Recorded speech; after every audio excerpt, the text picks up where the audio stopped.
Welcome back to Major Intonio's presentation of Napoleon's Marshals by R.P. Dunn-Pattison.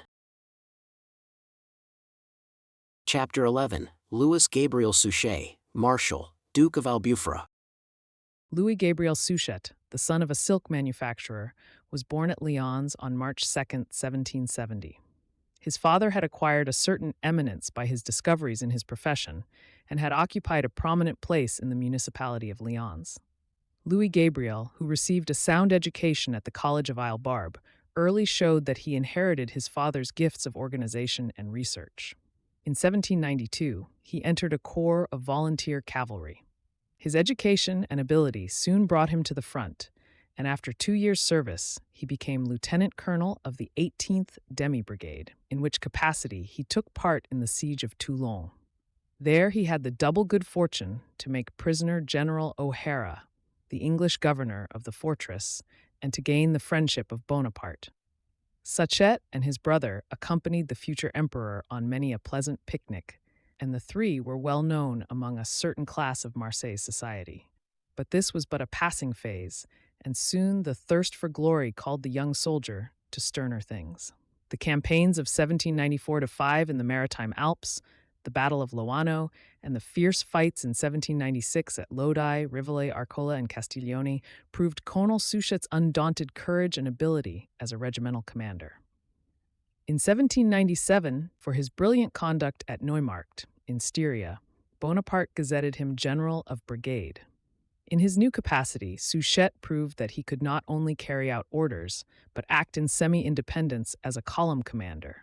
And as a reward for his success in Switzerland under General Brune, he had the honor of carrying 23 captured stands of colors to the Directory.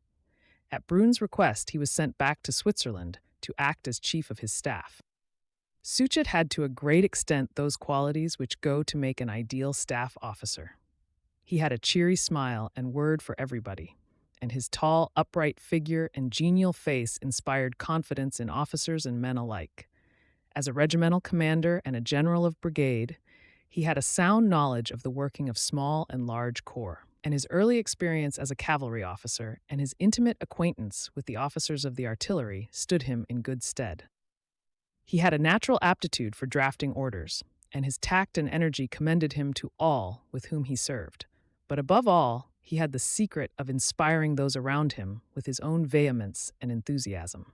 Brune, Joubert, MASSÉNA, and MURAT all proved his worth.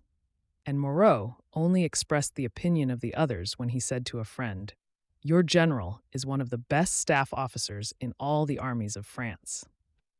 As general of division, Suchet acted as chief of the staff to Joubert in Italy in 1799.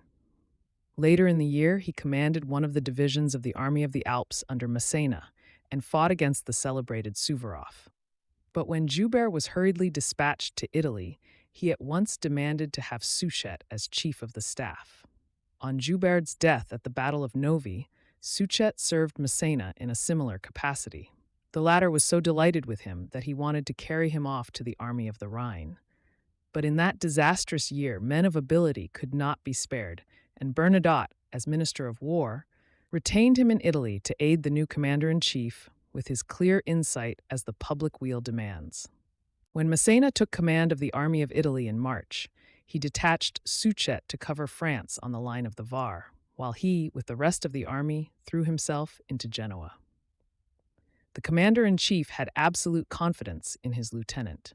He had tried him again and again in the Swiss campaign, and when Suchet had by a marvelous march escaped the tangles of the Russians, his only comment had been, "I was quite sure he would bring me back his brigade." The young general acted once again up to his reputation, and evinced those resources in difficulty and that resolution in adversity which so marked his career. With a mere handful of troops, by his energy and tactical ability, he stemmed the flood of the Austrian invasion on the Var, and when Napoleon debouched through the St. Bernard Pass on the enemy's rear, by a masterly return to the initiative he drove the Austrians before him, and by capturing 7,000 prisoners, he materially lightened the First Consul's difficulties in the Marengo campaign. Carnot, the war minister, wrote to him in eulogistic terms. The whole Republic had its eyes fixed on the new Thermopylae. Your bravery was as great and more successful than that of the Spartans. But in spite of this feat of arms and the unselfish way he disengaged Dupont from his difficulties at the crossing of the Mincio, in the campaign which followed Marengo, Suchet found himself neglected and passed over when the emperor distributed his new honors and rewards. In spite of his former friendship and the remembrance of many a pleasant day spent together in earlier years, Napoleon could not forgive his stern, unbending republicanism. He knew his force of character too well to think he could influence his opinions by mere honors, and he determined to see if he could conquer him by neglect. After holding the office of Inspector General of Infantry, Suchet found himself in 1803 sent to the camp of Boulogne as a mere divisional commander in Soult's army corps. In the same capacity, he loyally served under Lannes in the Austrian campaign of 1805 and distinguished himself at Ulm and Austerlitz, where his division had the good fortune to break the Russian center. In the following year at Saalfeld and Jena, he added to his reputation, and the emperor did him the honor of bivouacking in the middle of his division on the eve of the Battle of Jena. Pultusk and Eylau bore witness to his bravery and address on the battlefield, and Napoleon began to relent. For his share of the victory of Austerlitz, the emperor had created him Grand Eagle of the Legion of Honor and presented him with 20,000 francs. In August 1807, he gave him the temporary command of the Fifth Corps. A few months later, he gazetted him Chevalier of the Iron Crown, and in March 1808 made him a Count of the Empire. In 1807, Suchet married one of the Claries, a relative of Joseph Bonaparte's wife, and thus to a certain extent bound himself to the Napoleonic dynasty.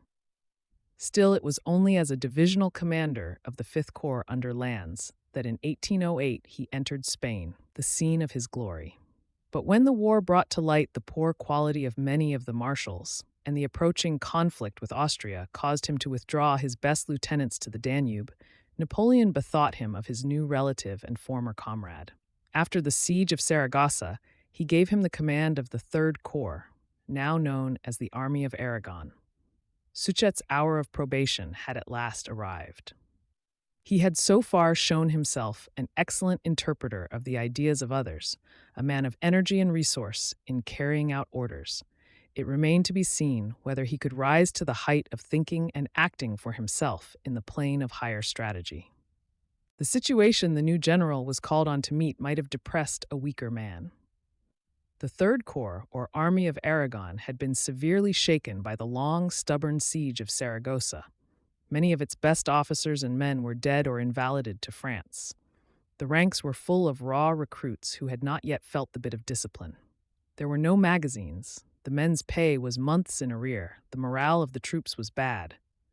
But the general was told that he must expect no reinforcements and that his army must live off the province of Aragon. To increase his difficulties further, he was informed that, while lending an obedient ear to all commands from Madrid, he was really to obey orders which came from the Major General in Paris. Meanwhile, all around him, Aragon and even Saragossa were seething with discontent, and Spanish forces, elated by partial success, were springing up on all sides. It was thus situated that Suchet had his first experience of commanding in war, and of showing that success depends on achieving the object desired with the means at hand.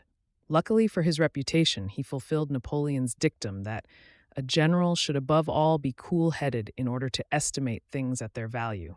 He must not be moved by good or bad news. The sensations which he daily receives must be so classed in his mind that each should occupy its appropriate place. Accordingly, he at once grasped the vital points of the problem and strove to restore the morale of the troops so that he might be in a position to meet and overcome the organized forces which were moving against him. His first step was to hold a review of his new command, and then he proceeded to visit his troops in their quarters and to get into personal touch with the officers and men by watching them at their company and battalion drills, encouraging them and supervising the interior economy of the various regiments and brigades. His reputation and his personal magnetism soon began to effect a complete change in his army.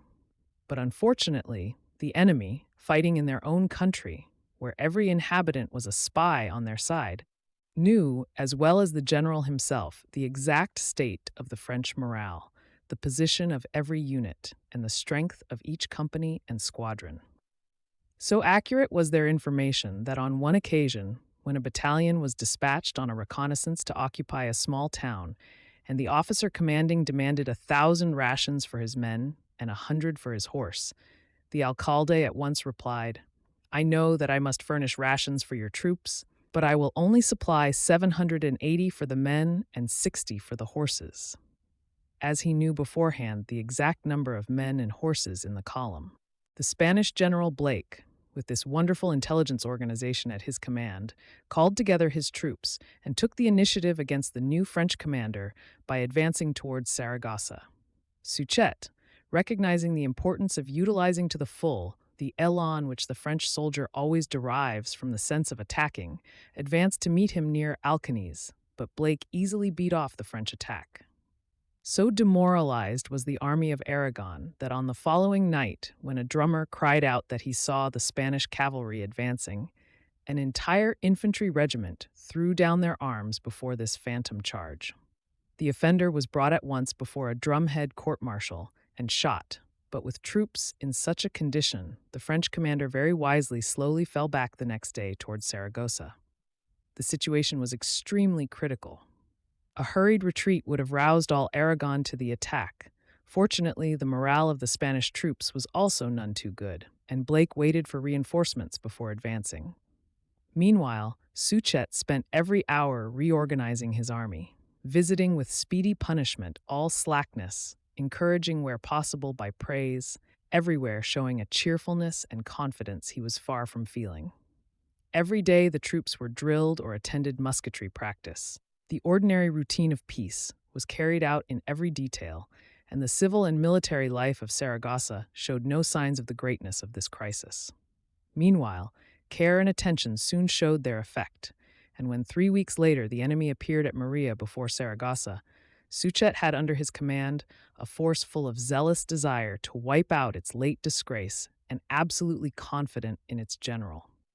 Fortunately, the Spanish commander, by attempting a wide encircling movement, weakened his numerical superiority, and Suchet, as usual assuming the offensive, broke the Spanish center with his cavalry, hurled his infantry into the gap, and amid a terrific thunder shower, drove the Spanish from the field. The battle before Saragossa saved Aragon for the French, but it did not satisfy their commander, who knew that, to move swiftly, strike vigorously, and secure all the fruits of victory is the secret of successful war. Accordingly, with his now elated troops, he pursued the enemy and attacked them at Belchite. The Spanish morale was completely broken. A chance shot at the commencement of the engagement blew up an ammunition wagon, and thereon the whole army turned and bolted. For the rest of the war, no regular resistance existed in Aragon. The battles of Saragossa and Belchite marked the commencement of a fresh stage in the conquest of eastern Spain. From this time onwards, Aragon became the base from which was organized the conquest of Catalonia and Valencia. It was in pursuance of this scheme that Suchet's next task was the organization of the civil government of the ancient kingdom of Aragon. Fortunately for the commander-in-chief, the old local patriotism burnt strong in the hearts of the Aragonese. Jealous of the Castilians, they placed their love of Aragon far above their love of Spain. Suchet, an ardent student of human nature, was quick to appreciate how to turn to his use this provincialism.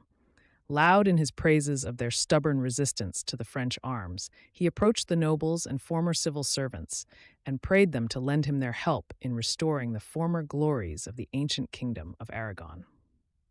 Meanwhile, the people of the towns and villages were propitiated by a stern justice and a new fiscal system, which, while it drew more from their pockets, was less aggravating and inquisitorial than the former method, which exacted a tax on the sale and purchase of every individual article. Meanwhile, the needs of the French army created a market for both agricultural produce and for manufactured articles, and hence both the urban and rural populations, while paying heavier taxes, made greater profits than formerly. Such was the ability with which Aragon was administered that a province, which even in its most prosperous days had never contributed more than 4 million francs to the Spanish treasury, was able to produce an income of 8 million francs for the pay of the troops alone, without counting the cost of military operations, and at the same time to maintain its own civil servants, while works of public utility were commenced in Saragossa and elsewhere. But it was not only from the point of finance that Suchet proved to the full the maxim that the art of war is nothing but the art of feeding your troops. His military operations were no whit less remarkable than his success as a civil administrator. Immediately after Belchite, he swept all the guerrillas out of Aragon, and by a carefully thought-out plan of garrisons, gave the country that peace and certainty which is requisite for commerce and agriculture alike. He then proceeded to wrest from the enemy the important fortresses of Lerida and Mequinenza, which command the approaches to Catalonia. Suchet's conquest of Aragon, Catalonia, and Valencia was marked by a succession of brilliant sieges.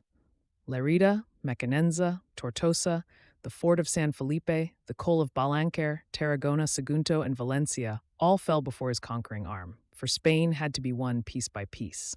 Each forward step was marked by a siege, a battle to defeat the relieving force, the fall of the fortress, and its careful restoration as a base for the next advance.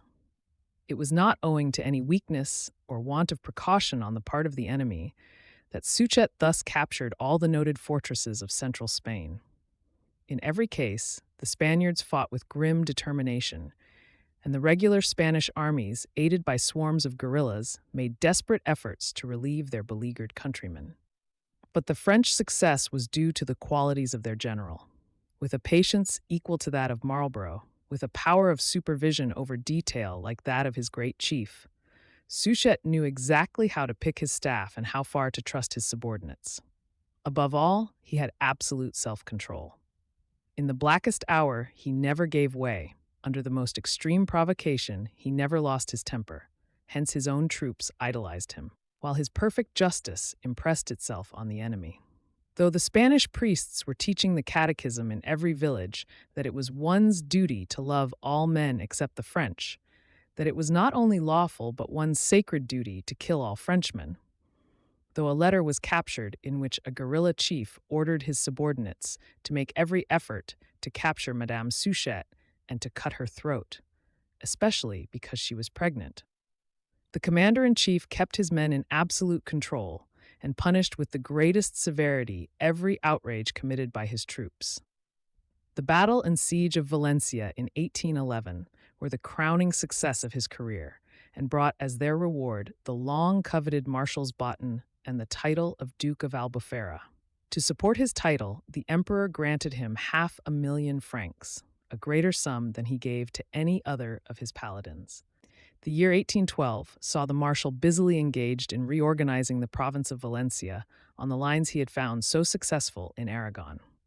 But his work there had never time to take root. The necessities of the Russian campaign had forced Napoleon to recall from Spain many of his best troops, while the successful advance of Wellington on Madrid showed how unstable was the French rule. It was the province of Valencia alone which supplied the money and provisions for the armies which reconquered the Spanish capital for King Joseph. In 1813, the victorious advance of Wellington and the Battle of Vittoria compelled Suchet to evacuate Valencia.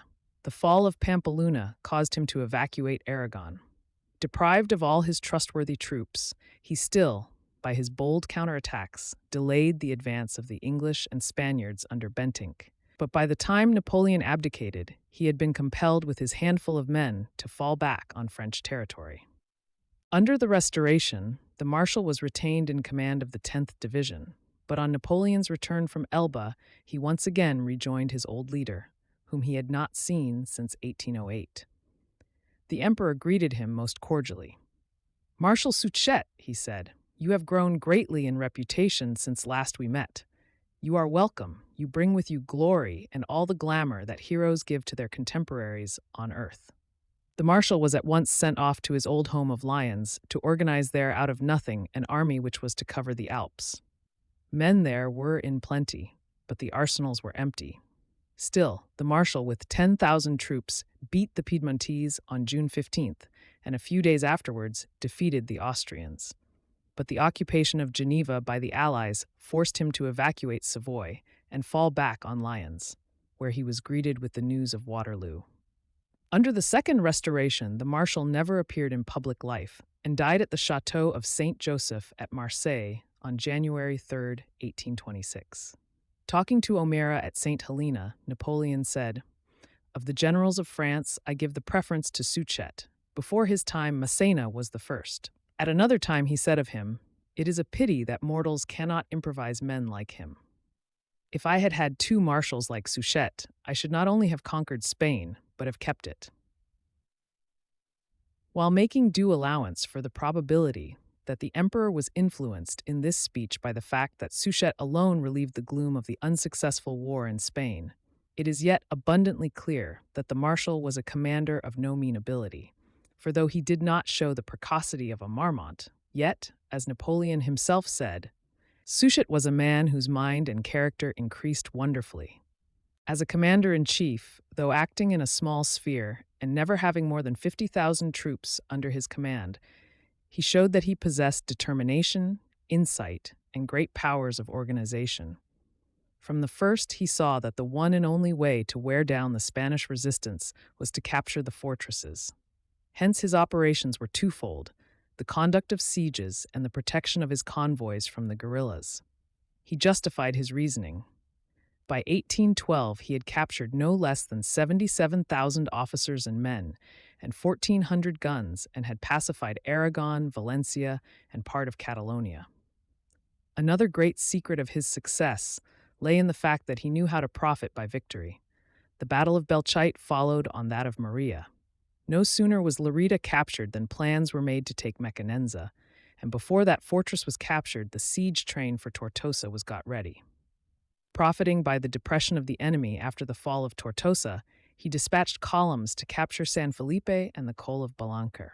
Thanks to his former training as chief of the staff, the marshal was able with his own hand to draw up all the smallest regulations for siege operations and for the government of Aragon and Valencia. The gift of drafting clear and concise orders, and the intuition with which he chose his staff and column commanders, explained to a great extent the reason why his operations in Catalonia, Aragon, and Valencia were so little hampered by the constant guerrilla warfare which paralyzed the other French commanders in Spain. The indefatigable energy with which he made himself personally acquainted with every officer under his command, and his knowledge of, sympathy with, and care for his soldiers always made him popular, while the burning enthusiasm which he knew how to infuse into French, German, and Italian alike so stimulated his troops that he could demand almost any sacrifice from them. Thus it was that he himself created the morale which enabled him again and again to conquer against overwhelming odds. As a man, moderation and justice lay at the root of his character, and they account largely for his success as a statesman. He had the difficult task of administering Aragon and Valencia for the benefit of the army under his command. Yet he was remembered not with hate, but with affection by the people of those countries. When anyone inquired what was the character of the French general, the Spaniards would reply, "He is a just man." The same moderation which caused him to save Tarragona and Valencia from the fury of his troops taught him to devote himself to the welfare of his temporary subjects, and caused his hospital arrangements to receive the gratuitous praise of the Spanish and English commanders. At Saragossa, his name was given to one of the principal streets, and on his death the inhabitants of the town paid for masses for his soul. While the King of Spain was only voicing the feelings of the people when he wrote to the Marshal's widow that everything he had heard in Spain proved how deservedly the Duke of Albufera had gained the affections of the people of Valencia and Aragon.